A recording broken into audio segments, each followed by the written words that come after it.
সবাইকে স্বাগত জানাচ্ছি বিডিভিউজ ইনফোটেইনমেন্টে। আপনাদের সাথে আছি আমি সুস্মিতা দাস। ৭ জুলাই ২০২৫ তারিখে ফিলিস্তিনি প্রতিরোধ বাহিনী গাজা উপত্যকার উত্তরাংশে অবস্থিত বেইত হানুনে দখলদার সেনাবাহিনীর বিরুদ্ধে একাধিক অভিযান পরিচালনা করে। বেইত হানুন এমন একটি এলাকা যেটিকে ইসরায়েলি ঔপনিবেশিক শক্তি নিজের নিয়ন্ত্রণাধীন বলে ঘোষণা করেছিল। সেখানে একদিনে যুদ্ধে ৫ জন ইসরায়েলি সেনা নিহত ও বহুজন আহত হয়। এই গুণগত মানসম্পন্ন অভিযান কেবল একটি বিরোচিত পদক্ষেপ নয়, বরং এটি দখলদার উপনিবেশের মূল ভিত্তিতে আঘাত এনেছে। ইসরায়েলের জন্য বেইত হানুনের এই অভিযান ছিল রীতিমতো এক দুঃস্বপ্নের নাম। বিস্তারিত এবারের প্রতিবেদনে।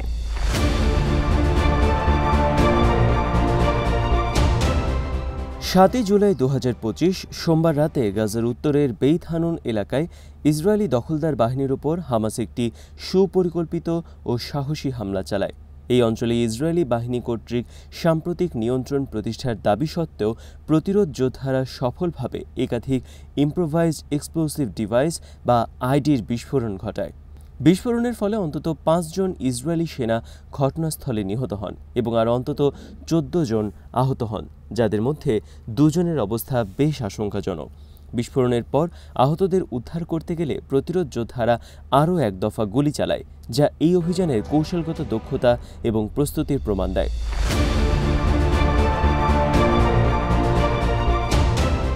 হামলার অন্যতম তাৎপর্যপূর্ণ দিক হল, যেসব ইসরায়েলি সেনা এই হামলার শিকার হয়েছেন তারা সবাই নেতসাহ ইহুদা ব্যাটালিয়নের সদস্য ছিলেন। এটা মূলত একটি বিশেষ ধর্মীয় ব্যাটালিয়ন, যেটি আল্ট্রা অর্থোডক্স হারেদি ইহুদি তরুণদের নিয়ে গঠিত, যারা স্বেচ্ছায় সেনাবাহিনীতে যোগ দেন। হারেদিদের মধ্যে কেউ কেউ, যেমন নেতুরেই কার্তা, উপনিবেশ ভেঙে দিয়ে নদী থেকে সাগর পর্যন্ত একটি একক ফিলিস্তিনি রাষ্ট্র প্রতিষ্ঠার দাবি জানায়।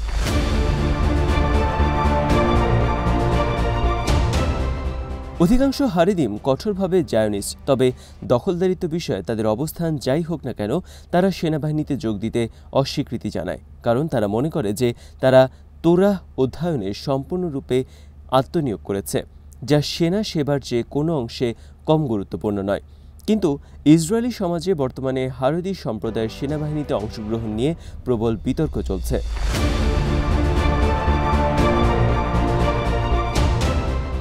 বহু ধর্মনিরপেক্ষ ইহুদি মনে করেন সেনাবাহিনীতে অংশগ্রহণ করা তার কেবলমাত্র তাদের কাঁধেই চাপানো হচ্ছে, অথচ হারেদি সম্প্রদায়ের বেশিরভাগই ধর্মীয় কারণে সেনা সেবা থেকে অব্যাহতি পান। এই বৈষম্য জনমনে ক্ষোভ সৃষ্টি করেছে এবং বিশেষত যখন দেখা যাচ্ছে যে হারেদি সৈনিকদেরও এখন যুদ্ধক্ষেত্রে পাঠানো হচ্ছে এবং তারা হতাহত হচ্ছেন, তখন এই ধর্মীয় দলগুলোর মধ্যে নিজেদের অস্তিত্ব নিয়েই প্রশ্ন উঠছে। নেতানিয়াহুর সরকার সম্প্রতি ঘোষণা দিয়েছে যে চলতি মাসেই ৫০,০০০ হারেদি তরুণকে সেনাবাহিনীতে নিয়োগ করা হবে। হারেদি ইহুদিদের ব্যাটালিয়নের সদস্যরা সাধারণ সেনাবাহিনীর নিয়ম কানুন থেকে অনেকটা আলাদা জীবনধারা অনুসরণ করে, যেমন তাদের ক্যাম্পে নারী প্রবেশ নিষিদ্ধ, খাবার কড়াভাবে কাসরত অনুসারে প্রস্তুত হয় এবং তাদের কর্মকাণ্ড মূলত ধর্মীয় আইন দ্বারা পরিচালিত হয়। এই ব্যাটালিয়ন মাত্র কিছুদিন আগে গাজা উপত্যকায় প্রবেশ করেছিল, ফলে তাদের টার্গেট করাটা একদিকে সামরিক, অন্যদিকে প্রতীকী তাৎপর্য বহন করে।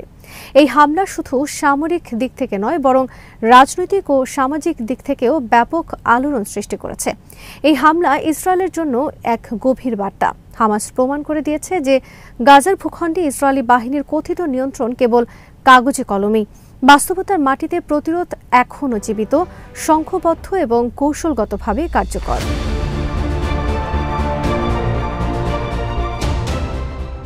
একই সাথে এটি ইসরায়েলের অভ্যন্তরীণ বিভাজন, বিশেষত ধর্মীয় ও ধর্মনিরপেক্ষ ইহুদিদের মধ্যকার উত্তেজনাকে আরও তীব্র করছে।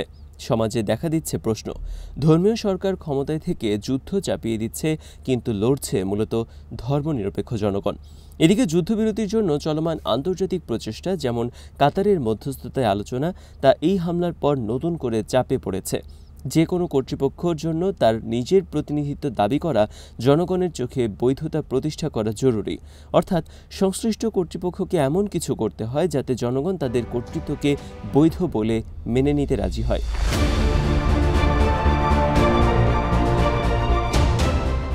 ইসরায়েল এমনই কিছু কৌশল ও অজুহাত দাঁড় করিয়ে গাজায় গত ২১ মাস যাবৎ বর্বর অভিযান পরিচালনা করছে। এই বাস্তবতায় বেইত হানুনে হামাসের এই অভিযান শুধু একটি আক্রমণ নয়, এটি ছিল একটি কৌশলগত বার্তা, যা একটি মনস্তাত্ত্বিক ধাক্কা এবং একটি রাজনৈতিক সংকেত। এটি প্রতিপক্ষকে জানান দিয়েছে গাজা এখনও দখলের জন্য নিরাপদ নয় এবং ফিলিস্তিনি প্রতিরোধ এখনও দখলদারিত্বের ভিত কাঁপিয়ে দিতে সক্ষম।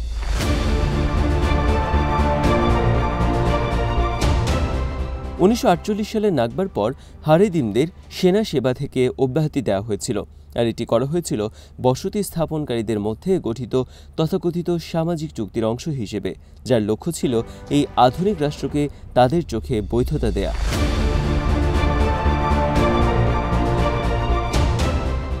সে সময়ে বিষয়টি তেমন গুরুত্বপূর্ণ ছিল না, কারণ হারেদিমরা তখন মোট বসতি স্থাপনকারী। সে সময় বিষয়টি তেমন গুরুত্বপূর্ণ ছিল না, কারণ হারেদিমরা তখন মোট বসতি স্থাপনকারীদের 1%-এরও কম ছিল। কিন্তু বর্তমানে পরিস্থিতি অনেকটাই বদলে গেছে কয়েকটি কারণে। প্রথমত, বর্তমানে হারেদিমরা মোট বসতি স্থাপনকারীদের প্রায় 18% এবং তরুণ বসতি স্থাপনকারীদের প্রায় 39%। দ্বিতীয়ত, ধর্মীয় ডানপন্থী দলগুলো, যার মধ্যে হারেদিদের শাস দলও আছে, এখন দখলদার সরকারের গুরুত্বপূর্ণ অংশ। তৃতীয়ত, আল আকসা ইন্তিফাদা শুরু হওয়ার পর থেকে শত শত দখলদার সেনা নিহত হয়েছে, অর্থাৎ সেকুলার বা ধর্মনিরপেক্ষ সেনারা প্রাণ দিচ্ছে একটি ধর্মীয় সরকারের জন্য। ফলে হারেদিদের সেনা সেবা থেকে অব্যাহতি নিয়ে বসতি স্থাপনকারীদের এই গোষ্ঠীর মধ্যে প্রশ্ন উঠছে, বাধ্য হয়েই তাই নেতানিয়াহুকে এই হারেদি সম্প্রদায়কে সেনাবাহিনীতে নিতে হচ্ছে। আর বেইত হানুনের হামলায় হারেদি সেনারাই হতাহত হওয়ার কারণে ইসরায়েলের সমাজ কাঠামোর অভ্যন্তরে নতুন সংকট দেখা দিয়েছে। এটি সামগ্রিকভাবে উপনিবেশ এবং বিশেষভাবে নেতানিয়াহুর সরকারের জন্য একটি সংকট তৈরি করেছে। একদিকে হারেদিদের সেনাবাহিনীর বাইরে রাখার প্রচলিত প্রথা বহাল রাখলে সেকুলার ও অধার্মিক ব্যক্তিদের মৃত্যুর হার বাড়বে, ফলে তারা ফিলিস্তিন ছেড়ে চলে যাবে এবং লিকুদ দলের শক্তি দুর্বল হবে।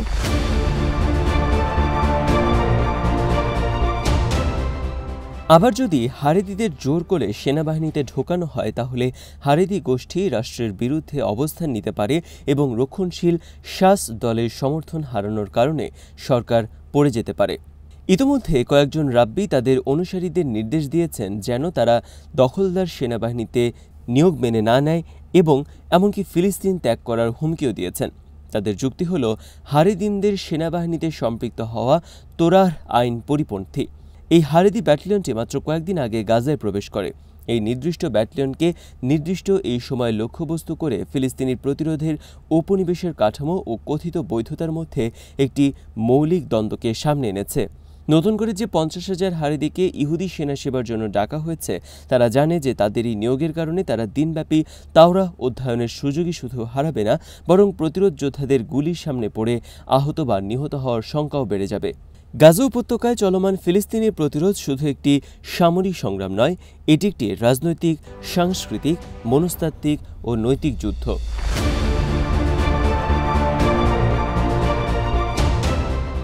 ইসরায়েল যেভাবে নিজেকে একটি বৈধ রাষ্ট্র হিসেবে উপস্থাপন করে এবং আন্তর্জাতিক পরিমণ্ডলে গ্রহণযোগ্যতা পাওয়ার চেষ্টা করে, গাজার প্রতিরোধ বারবার সেই বৈধতাকেই প্রশ্নবিদ্ধ করে তুলছে।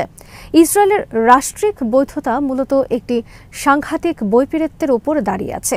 একদিকে এটি গণতান্ত্রিক মূল্যবোধের দাবিদার, অন্যদিকে এটি একটি স্পষ্ট জাতিগত ধর্মীয় উপনিবেশ, যেখানে স্থানীয় জনগণের অধিকার চূর্ণ বিচূর্ণ করে তাদের জমি, ভবিষ্যৎ ও মর্যাদা দখল করে রাখা হয়েছে।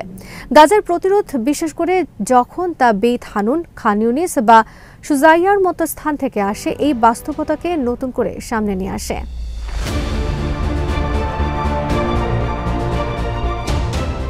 ইসরায়েল নিজেকে ইহুদি জনগণের আত্মরক্ষার জন্য নিরাপদ আবাসভূমি হিসেবে তুলে ধরেছে, কিন্তু গাজার প্রতিরোধ যুদ্ধ, বিশেষত যখন তা ইসরায়েলি সামরিক ঘাঁটি বা ধর্মীয় ব্যাটালিয়নের বিরুদ্ধে কার্যকরভাবে আঘাত হানে, তখন এই ন্যারেটিভের উপর আঘাত আসে।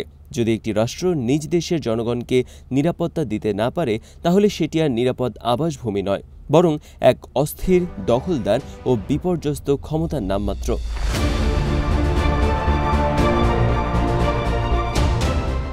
গাজার প্রতিরোধ কেবল বোমা, রকেট বা টানেল ভিত্তিক নয়, এটি একটি মনস্তাত্ত্বিক যুদ্ধ, একটি নৈতিক, রাজনৈতিক বার্তাও। এই প্রতিরোধ ইসরায়েলের জনগণকে বারবার স্মরণ করিয়ে দেয় যে তাদের উপস্থিতি দখলদারিত্ব ও ঔপনিবেশিক শাসনের একটি প্রতারণা, একটি জোরপূর্বক আরোপিত বাস্তবতা যা মুক্তিকামীরা কখনোই মেনে নেবে না, বরং প্রতিনিয়ত শক্ত প্রতিরোধ গড়ে তুলবে।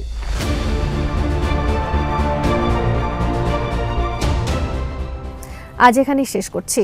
সমরাস্ত্র, প্রতিরক্ষা ও কূটনীতির নানা তথ্য জানতে চোখ রাখুন বিডিভিউজ ইনফোটেনমেন্টে।